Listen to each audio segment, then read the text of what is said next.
Right, so for this week's Widely Wednesday, we're going to talk about why get vaccinated if you can still test positive and be positive for COVID-19 after being vaccinated, in what we call a breakthrough case. So basically, no vaccine is like a force field. So it's not going to prevent the viral particles or any pathogenic, piece of, bacteria or anything from getting inside your body. All it does is it creates the memory T and B cells by creating basically a mock infection using a vaccine, using some platform to initiate your body's response to something that's either alive, maybe dead, or in this case, we're going to talk about mRNA vaccines. So basically, with the mRNA vaccine for COVID, mRNA it's a type of RNA, messenger RNA, that kind of encodes cells. So in this case, it's a type of mRNA that's specific to COVID-19, the spike protein. So it creates an antigen. Your antigen for COVID-19 is going to create antibodies and T cells and B cells that are going to, after a certain period of time, usually like 2 weeks, create memory T and B cells.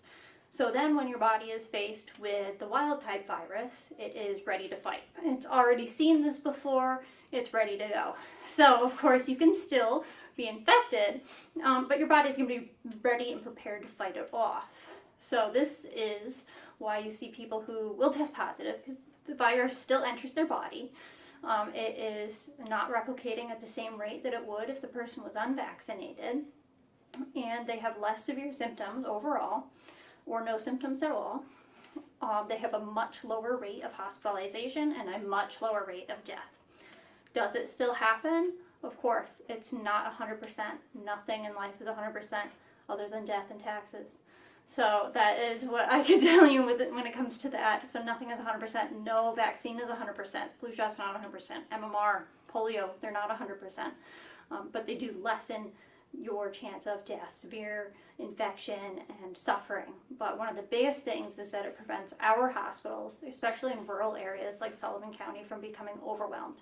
So an issue that happens is that you have hospitals that become overwhelmed with COVID patients, which is unnecessary because the vaccine can prevent these hospitalizations.